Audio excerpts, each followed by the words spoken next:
Hello, friends, and welcome back to Malicious Compliance Stories.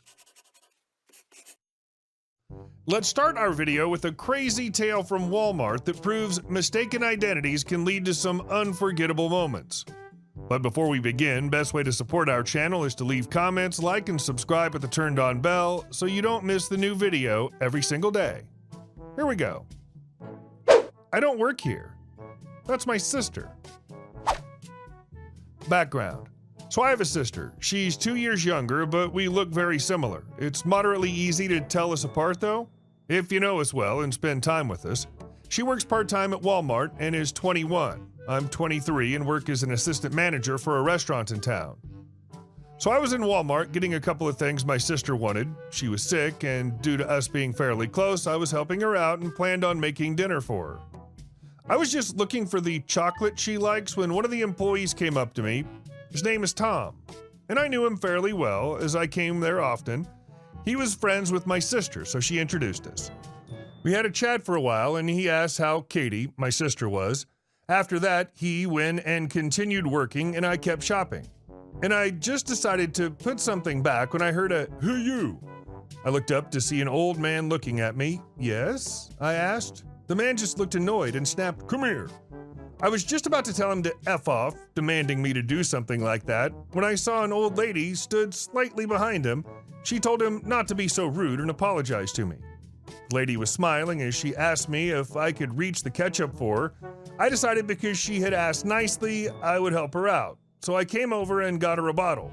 When I handed it to her, she asked if there was a bigger bottle. I told her that there wasn't, and I was sorry.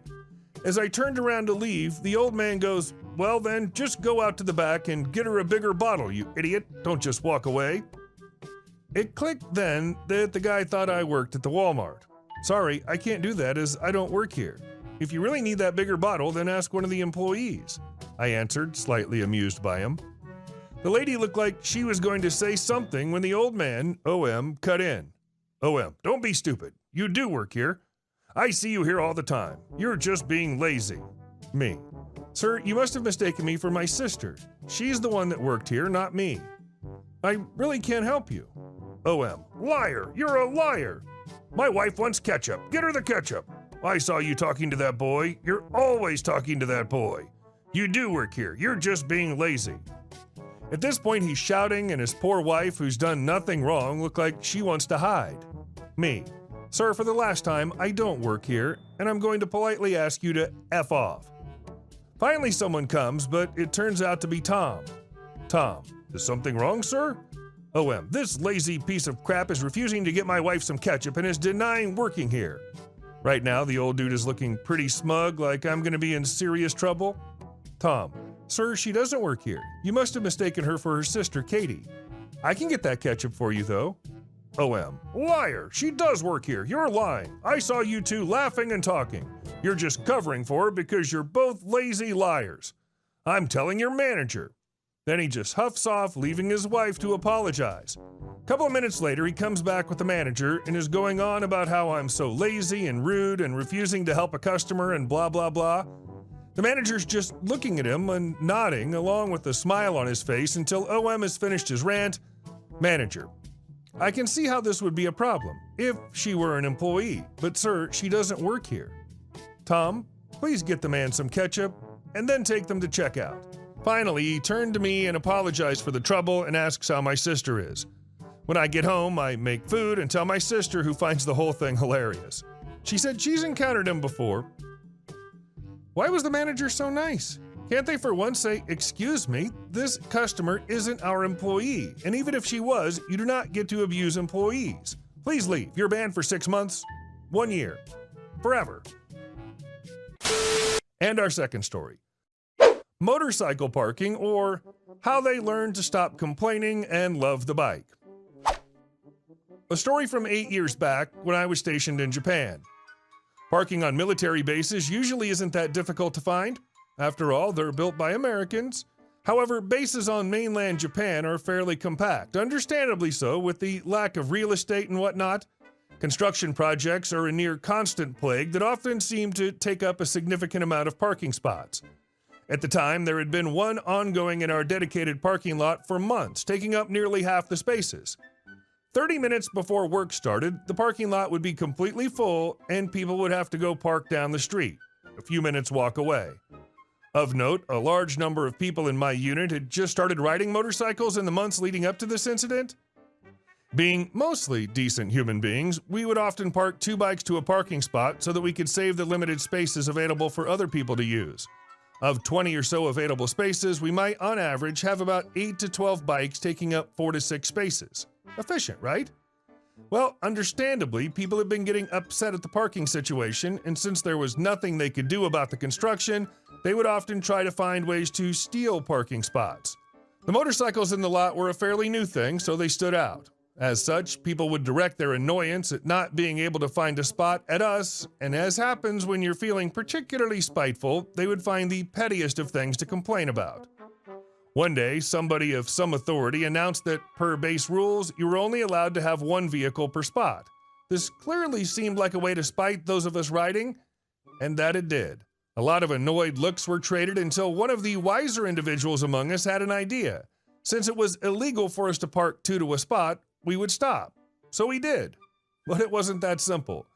Every day, most of the motorcycle riders would come in early enough that the lot would be near empty, and we would park 1 bike to a stall, and whereas we were originally compact and efficient, suddenly we were parking at an angle, taking up the entire spot. Instead of 12 bikes to 6 spots, suddenly it was 12 bikes to 12 spots, and the parking lot would be full an hour before work even began.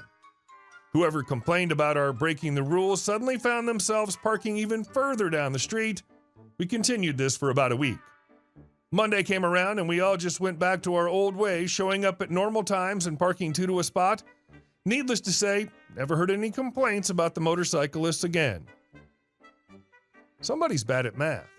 So our problem's not enough parking spots. We'll solve this by introducing a rule that will cause us to have even less parking spots. And our next story. It's my responsibility to ensure I fulfill my hours on my 0-hour contract. I've had many run-ins with this manager, but this was the straw that broke the camel's back. Deciding what to do with my life was tough, and after I dropped out of university, I decided I wanted to join the Air Force. In the lead up to joining and throughout the application process, I worked for a health club as a lifeguard and barista in the coffee shop bar. When I went in for the interview for the job, I very clearly stated my intentions and that my priority was joining the Air Force. The interviewer, the pool manager, appreciated the honesty and gave me the job on a 0-hour contract to allow flexibility. A few weeks into the job, the pool manager asked if I wanted more hours as the bar manager was looking for more staff to fill some gaps. Slowly but surely, I started doing less and less lifeguard shifts and more bar shifts. This suited me more as I got to speak to the clients more and the hours were more friendly to my lifestyle. Here's where the problem started. As I neared the end of my application process, I had to attend a 3-day course for selection and was given the dates of the course only 2 weeks prior to the course start date. As my manager wasn't in, I forwarded the course invite to him and said not to put me onto the shift rotation for that week. Along with this, I left a note on his desk saying I sent him an email. The next afternoon, I arrived for my evening shift and see the new rotation for the next month had been released. I'd been put onto 2 morning shifts and 1 evening shift over my course dates. I immediately go and see the bar manager and explain I had sent him an email and I could not work that week. He told me that I would need to find cover if I didn't want the hours as the rotation was final. I agreed to try my best to find cover, however, if I couldn't, I was still going to the selection course. He agreed to this and I started work. During the next 10 days, I found cover for the first morning shift and the 1 evening shift, however that middle morning shift proved to be tough. I told the bar manager of the progress and stated I had not found cover for the 1 shift, and after a long discussion he stated that it was my responsibility to fulfill my hours, clearly had conveniently forgotten I was on a 0-hour contract. I smiled at this and stated I completely agree with him, and went home. The pre-selection course starts, and on the end of the first day, I receive a phone call from the bar manager asking who was covering my next morning shift. I replied to him how I had not found cover and that I'd told him this a number of times. I received a barrage down the phone about my attitude towards my job and how I'll fail in life if I keep this attitude. No matter how much I tell him that I'm over 100 miles away on a selection course and there was no chance of me being in work the next morning, he still said, "I expect you in work the next morning or don't bother coming back." I called my other manager and explained the conversation I just had, and she very helpfully insinuated that I'd be welcome back to the lifeguard team until I start my new career. She gave me lots of hours by the pool where I had a complete view of the hectic, understaffed bar that I was supposed to be working behind, and to add insult to injury, I phoned through to the bar to order a nice, cool glass of water and watched the bar manager walk to poolside to drop it off for me. Edit. I made it into the RAF and have been serving for 4 years now. I bumped into that bar manager when I returned home one time and went to the shop. He was friendly enough to me and asked me how it was all going. I had a social faux pas and accidentally asked him if he was still a bar manager, even though he was still in his uniform. I've never understood the "it's your responsibility to find coverage" crap for jobs like this. No man, it's my job to sling drinks and serve food at the bar. You're the manager, it's your job to cover empty shifts. And our last story. A $1,500 HOA bill turned into $13,000. When I split up with my wife, I moved out and got an apartment, then later moved into the condo we owned and had rented out. When the divorce was finalized, I got the house and she got the condo.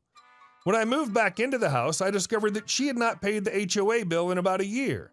It's only $125 a month, so you'd think I would have to pay them about $1,500 to get caught up? Nope, they hired an attorney who slapped on $3,500 to the bill, plus late fees, court fees, and interest, bringing it up to about $6,000. I agreed to pay them $1,000 up front, then $325 a month, which I did for about a year or so before I realized the amount I owed wasn't changing. The $325 only covered the regular monthly fee and the interest and other fees. I would have never paid it down.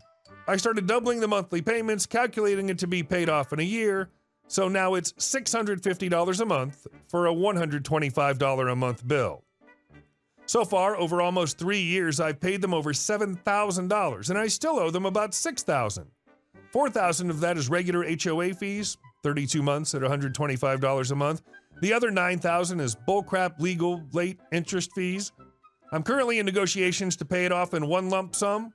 I'm offering $2,000 and waiting to hear back from them. They rejected my initial offer of $1,500 and countered with $3,000. Also, every check I send out has "paid under protest" in the memo line. I may file a lawsuit after it's all paid off and settled. Complicating things further is that the condo's in the same HOA and the ex-wife lived there for a year and a half before getting foreclosed on. She never made any HOA payment, so they're trying to stick me with that bill too, which is currently $8,000. I've sent them a copy of my divorce decree, which states that it's not my debt, but they're trying to tell me I owe it anyway, and they keep referencing that debt, even though I explicitly told them I'm unwilling to discuss the condo until my house is settled. Once I get the house settled, I'll tell them to F right off about the condo. It's not my debt, and I'm not paying it. She doesn't live there anymore anyway, so it's not like they can do anything except get a judgment, which I will fight. Hey guys, thank you all for watching the video. I'll see you in the next one.